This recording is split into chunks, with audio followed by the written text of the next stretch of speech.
sukulatsake kapag kiray kay isang bula. Babane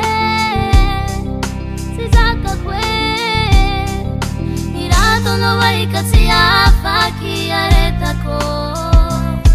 Maparari fuku Mapitali fangari Naningiyara ko minaulitin na naningin ako Nangiyazo ng puli Daluko ng puli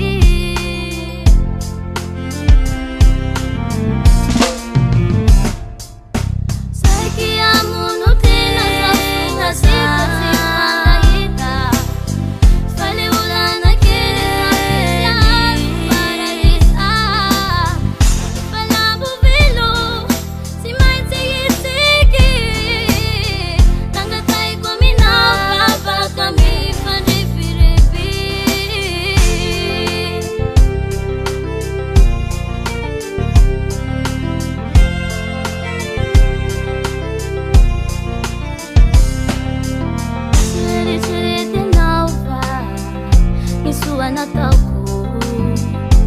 Dati nasa gina Inamaliking isay ko